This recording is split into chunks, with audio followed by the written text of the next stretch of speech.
First things first, let me make this clear. Inini handina dambudziko navamakandiwa vanove vari kugashira zvipo zvavari kupiwa nevatendi vemuchechi mavo.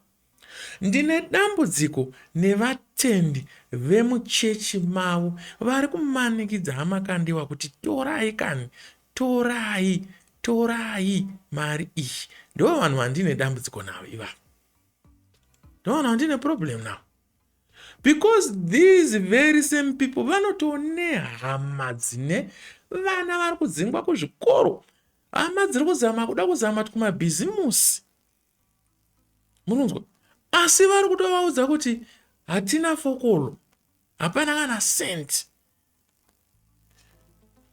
Izvi zvinhu zvanisingozvitaura from Norway. Tinotoonadzo hamawo dzekuti tinenge tichitokumbirawo mari.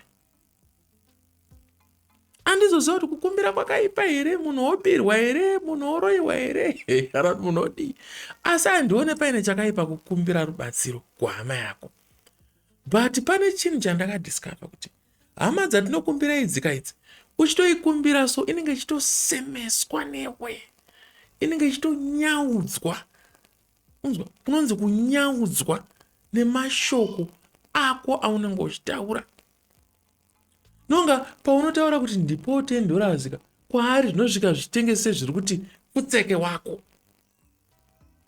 Ukaona reaction dzavanoita, expression dzavanoita after wakumbira mari, vamwe they just go, they ghost you, they just go silent.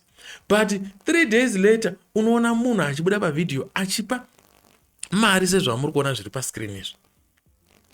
It makes me wonder kuti paunenge wakumbira pepe, unenge wati pfutseke, unenge wati kudii chaizvo. I'm still wondering, guys. Please, let me know kuti chii chinenge chichimboyanzo kutora nzvimbo chaizvo panhau idzodzidzi.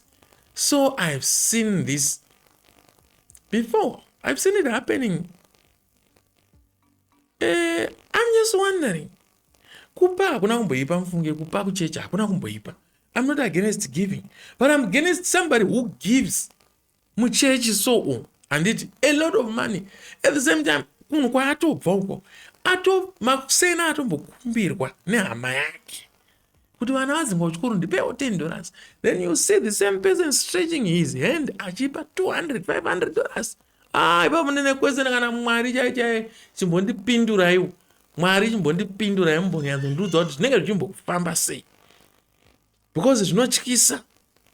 Zvinotyisa. This is scary.